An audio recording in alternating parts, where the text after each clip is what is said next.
Queridos irmãos e irmãs, continuamos nesta semana as despedidas de Jesus e a sua apresentação do Espírito Santo, que virá para apacentar-nos depois que ele partir.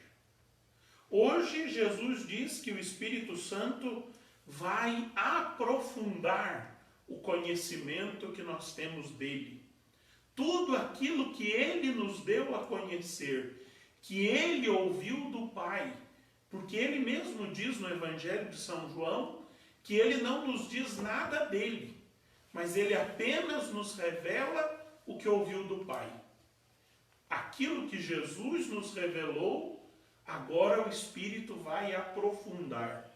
Ele não vai dizer nada de seu, ele não vai dizer nada de novo, ele vai apenas aprofundar o conhecimento da verdade, conduzir-nos à plena verdade. A verdade já foi revelada, a verdade é Jesus Cristo e o seu Evangelho. Mas nós não somos capazes dela.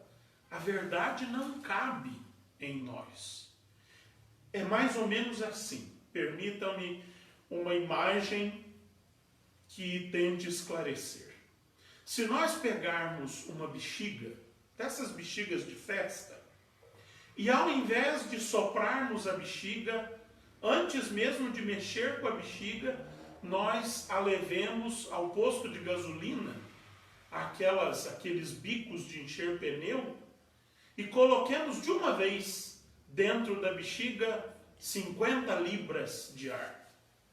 Essa bexiga vai num instante fazer pum e estourar. E nós perderemos a bexiga, e nós perderemos o ar que deveria estar dentro da bexiga, e nós não teremos nada em nossas mãos. Nós somos essa bexiga. E aquilo que Jesus nos revelou é este ar que não cabe dentro de nós num único sopro. Se Deus não respeitasse a nossa processualidade, a nossa historicidade, nós somos seres históricos, nós nos construímos um dia de cada vez, um pouco a cada dia. Se Deus não respeitasse isso e se desse a nós de uma vez, nós deixaríamos de existir. Nós seríamos como aquela bexiga que de tanto ar depositado dentro dela, estoura e já não existe mais. Por isso Deus, complacente da nossa pequenez, da nossa fragilidade, da nossa condição histórica e processual, vai se revelando em etapas, vai se revelando progressivamente. É como diz a Dei Verbum, a Constituição Dogmática sobre a Revelação do Concílio Vaticano II. Deus se revelou primeiro pela tradição oral, depois permitiu que o homem colocasse por escrito a sua revelação no Antigo Testamento, onde nós percebemos claramente que Deus vai se aproveitando dos fatos históricos, dos fatos que já fazem parte da experiência humana para dar a conhecer algo de si. Jesus é a plenitude da revelação. Em Jesus Deus se revela plenamente, mas se revela ao mesmo tempo plenamente e historicamente. Tudo já foi dado. O documento 26 da CNBB, Catequese Renovada, usa uma expressão que eu acho muito curiosa e muito adaptada à nossa curiosidade. Depois que Jesus se fez carne, morreu e ressuscitou por nós, não há mais nenhum segredo em Deus. Todos os segredos nos foram revelados. Porém, a quarta e definitiva etapa da revelação é o dom do Espírito Santo. Porque tudo já foi revelado, mas nós ainda não entendemos tudo. justamente porque somos limitados como aquela bexiga. Então, o que é que Deus está fazendo conosco? Ele nos levou ao posto de gasolina e já nos colocou 50 libras de ar? Não. Deus está fazendo conosco como nós fazemos com as bexigas. Sopramos um pouco, esticamos, esvaziamos e esticamos a bexiga, sopramos mais um pouco, esvaziamos outra vez, esticamos mais um pouco a bexiga, e quanto mais nós vamos enchendo e quanto mais nós vamos esticando, mais esta bexiga vai se tornando capaz de acolher a cada sopro um pouquinho mais. O Espírito Santo é este sopro que vai nos enchendo com a verdade já revelada, não com novidades. O Espírito não traz novidades, ele apenas aprofunda em nós aquilo que Jesus já revelou. E este aprofundar da verdade, ele produz coisas magníficas em nós. Aliás, Jesus já nos disse que nós faríamos coisas melhores do que ele, maiores do que ele, se fôssemos dóceis a esse Espírito da verdade. E algo admirável é a primeira leitura de hoje. Nós ouvimos na primeira leitura, do capítulo 17 dos Atos dos Apóstolos, o famoso discurso no Areópago de Atenas. Esta semana, na segunda-feira, nós vimos na TV a notícia de que o Areópago de Atenas foi reaberto à visitação pública nesse processo de voltar ao novo normal que a Europa já está vivendo, e Deus permita, se nós nos comportarmos bem, em breve nós também viveremos. Mas a Grécia, um dos países menos afetados pela Covid-19, graças a Deus, porque já foi um dos países mais afetados economicamente pela União Europeia. Então, a Grécia, com poucos casos e poucas mortes de Covid-19, abriu os seus espaços turísticos nesta segunda-feira. E as TVs noticiaram a abertura do Areópago de Atenas. Paulo, que estava em Filipos e agora ia para Corinto, um grande porto da Grécia, passa por Atenas, a capital. E lá em Atenas, Paulo vai ao Areópago. O que era o Areópago? Era um lugar que buscava representar na terra o trono dos deuses no céu. Então, no Areópago de Atenas havia muitos altares, porque os gregos eram politeístas. E os gregos eram tão politeístas, tinham tantos deuses, que eles construíram um altar e deixaram aquele altar vazio, não colocaram lá nenhuma estátua e deixaram uma anotação no altar dizendo: ao Deus desconhecido. Eles tinham tanto medo de faltar ao culto com algum Deus que eles fizeram um altar ao Deus que eles ainda não conheciam. Para que se algum Deus chegasse reclamando que os gregos não o tinham cultuado, os gregos diriam: cultuamos sim, está aqui o seu altar, você é que não se revelou a nós, mas está aqui o seu altar, o altar do Deus desconhecido, então nós sempre o cultuamos, embora não o conhecêssemos. E Paulo, no Areópago de Atenas, ao ver o altar ao Deus desconhecido, percebe aí a brecha para anunciar o Deus que ressuscitou a nosso Senhor Jesus Cristo. E Paulo parte exatamente daí. Vejo que sois sábios, tendes um altar ao Deus desconhecido, pois eu venho apresentar-vos o Deus desconhecido.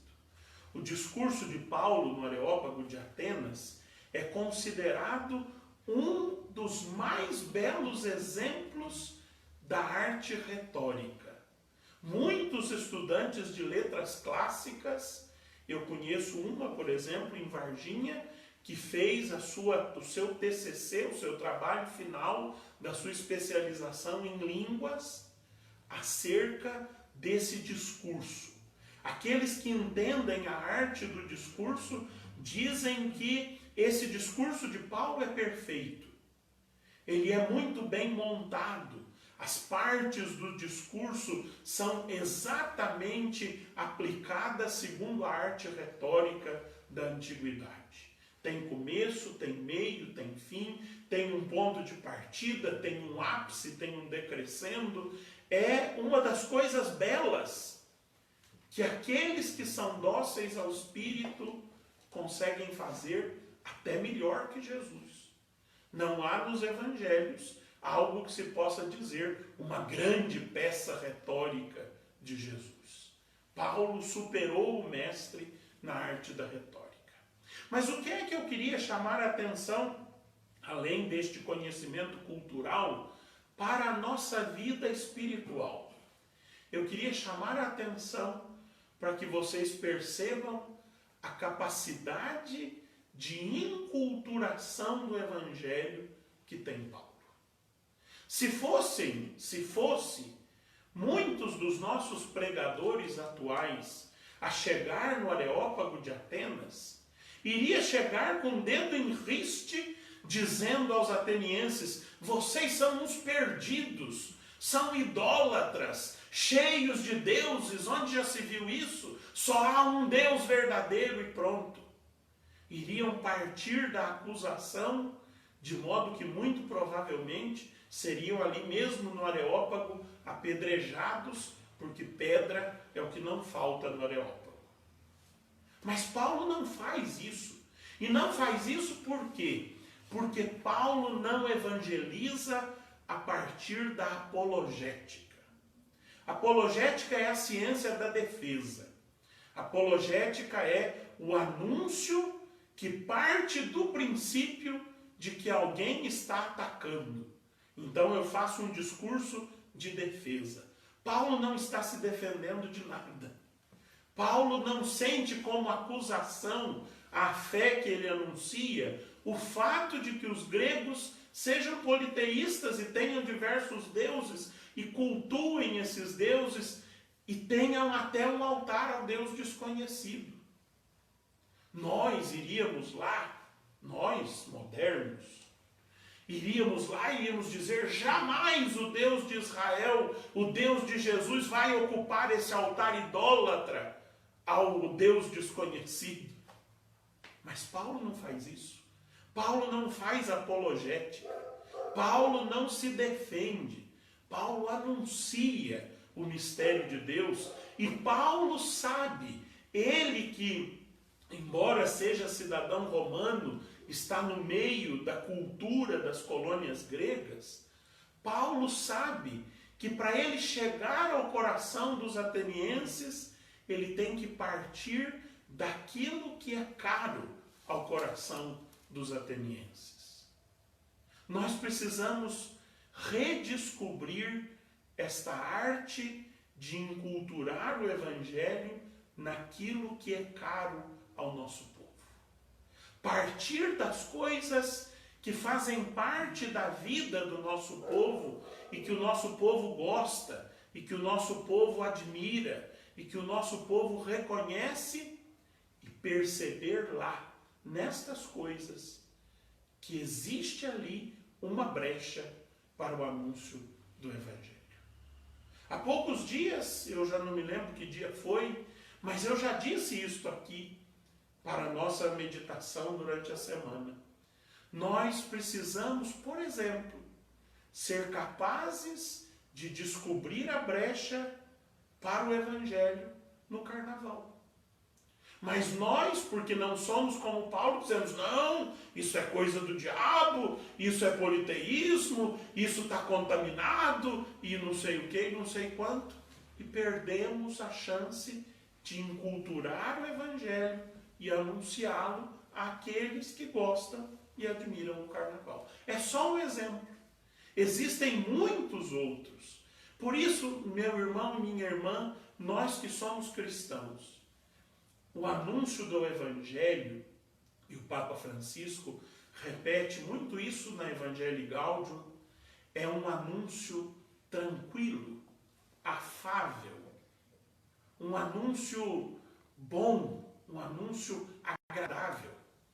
Não é uma briga de foice, não é uma defesa árida, não é um ataque à fé dos outros. Para que o Evangelho alcance o coração das pessoas, nós não precisamos destruir centros de umbanda, centros de macumba, centros espíritas ou coisa parecida. Coisa que tem virado rotina no nosso Brasil alimentado de ódio. Não é assim que as primeiras comunidades nos ensinaram a evangelizar. Veja um exemplo de Paulo. Ele não destrói nada, ele constrói a partir da fé politeísta, idólatra, daquele povo ateniense.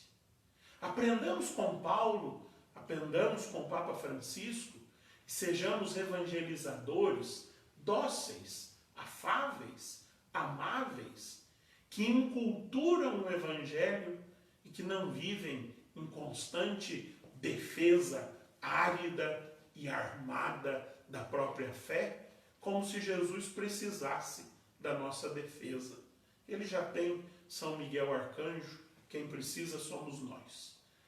Ele não precisa das nossas espadas em riste, ele não precisa da ferocidade dos nossos discursos. Ele precisa, sim, da arte da beleza, da competência que o Espírito suscita em Paulo e nos evangelizadores de hoje. Por isso, sejamos dóceis a esse Espírito, para que ele nos encha com a sua tranquilidade e nenhuma bexiga se estoure, mas todas vão crescendo e aprofundando o seu conhecimento do mistério de Deus.